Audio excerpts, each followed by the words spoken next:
Hari. Hari kanina po. Kasi okay tayo yung Angel. So, recently, nag-release kami ng bagong music video ng Angel. So, yun ngayon yung pinopromote namin. Before kasi pinopromote namin na career, isasayaw kita namin this time.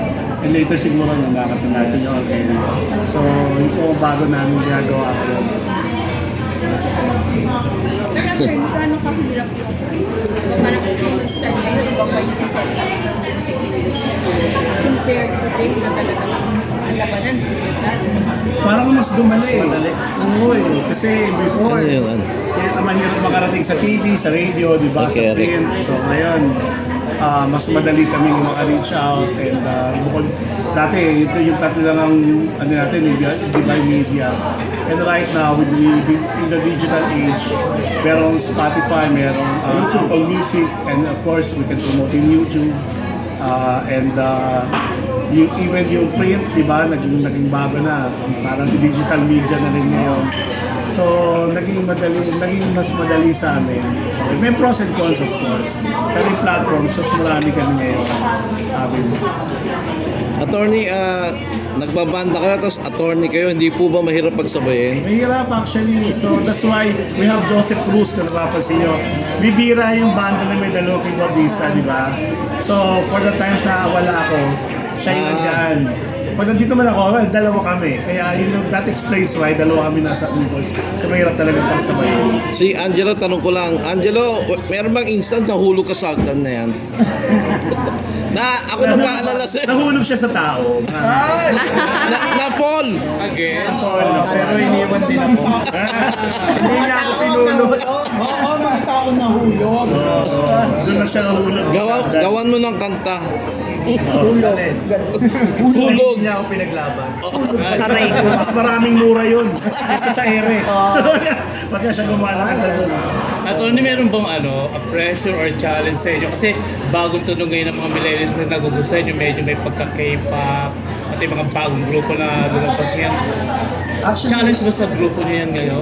Actually, yung isasayaw kita is parang hilera na siya sa mga nilabas na kanta like parang meron na siyang fusion ng lumang kanta sa kanong bagong kanta. Just like yung ginagawa nila JK ngayon, nila Santis Lola, nila which is may touch ng 80s. Minsan meron pa nga, mas 70s Swing nga, di ba? Lola mo, swing. Yung pasilyo, si Santis Lola nga, yung pasilyo, siya 70s, actually 60s nga yung atake ng kanta.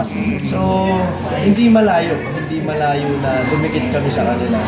Hindi ka ba dumikit sa selos? Saan? Selos. Nung meron pa ako siguro girlfriend. Di ba yung kantang selos? Hindi mo na rin. Oo, yun may controversy Yun ang ano ngayon, di ba? Yung sa copyright. Gayahin natin. Manggaya rin. Sorry.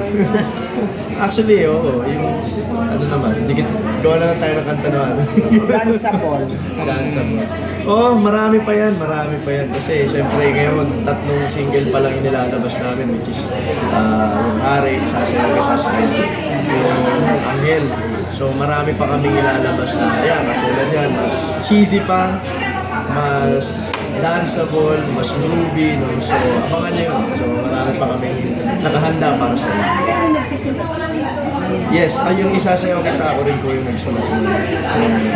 Yun po ay kanta ko para sa anak ko na nawala. Namatay po siya sa loob na sinapupunan. So, kasi mahina yung heart. Pero alam na namin na 50-50 na yung chances na mabuhay. Pero syempre, laban mo pa rin. So ayun, pero nabisuhan na kami na hindi magiging successful yung mga. So ayun na nga, after 8 months, 7 or 8, namatay na siya sa loob. Kasi mahina yun. Yes, lahat, nagsimula yun sa lahat. Hindi ko kasi ma-translate, pandemic kasi yun eh. Kasi syempre, wala kang output eh. Wala kang mapaglalabasan ng nararamdaman mo. So, ginawa ko, nasa bahay ko lang. Imbis na magbigti ako, hindi, sinulat ko na lang. Imbis na, syempre, maglugmok ka doon. nagsulat ako ng mga nararamdaman ko. Isang mahaba yan actually.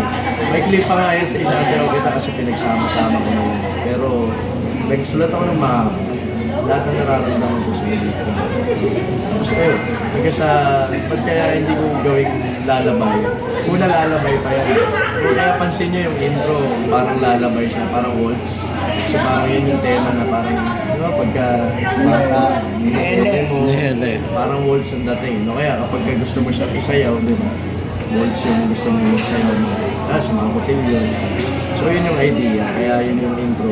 Medyo may pagka twinkle, twinkle, twinkle, twinkle little stars. Parang gano'n. So ayun, kasi ginawa ko na siya kanta. Ito na, sasayaw ko. So ayun, salamat kaya ito ulit dahil na-launch yung kanta, nagkaroon pa ng music video. At this point ba, are you ready and equipped na for a bigger venue, big crowd? Oo naman, actually, concert? nahanap ko na. Any plans ba?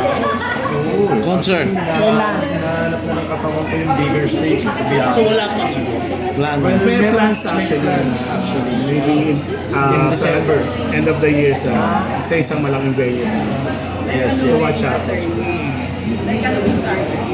Venue. Third week of December. Second week of December. Venue po, venue. Medyo ano yung taon? Pwede naman sabihin. Music museum? Yeah, music museum. Music museum. Yun, kagaya nga nun, hinahanap ko na eh. Parang maliit pa yung music museum sa inyo. Bigger than that, wala mo naman. Parang mas kailangan mas malaki pa. Well, hopefully, Dadating tayo dyan. sana. Angelo, meron pa ba kayo ibang kanta na hindi pa nare-record? Marami pa.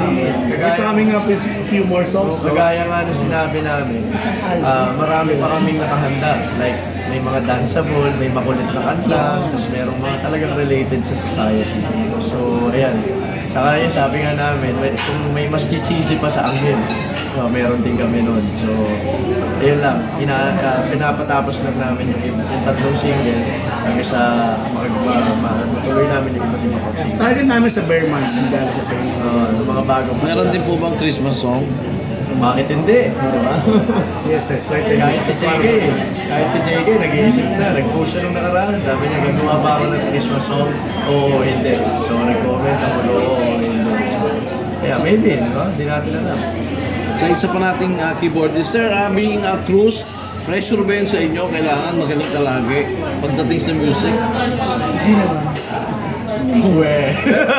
Pero si Tirso, Pero kailangan galingan mo. Dahil yari ka sa lahi nila. pero si Tirso, pinsan niyo po ba pamangkin? Gusto niyo ba ka man? Ayun, Kasi Bakit po, pinapakapan ko rin sila. bakit po magagaling ang cruise sa music? Wala, bata pa lang kasi kami. Yun na yung namulat namin, yung mga tatay namin. Nag-iisay sa mga bahay-bahay. Tapos musikero sila lahat. So nasa jeans po, hindi yun sa kinakain nyo. Jeez! Pero sino po ang May kinakain. Pinaka-close. Si Geneva, Donna Cruz, saka Sunshine. Close na talaga. Si Sheryl hindi gaano eh. Pero tumira din siya sa Tears of Our Small Town sa Tondo. Baby pa siya, lumipat na sila.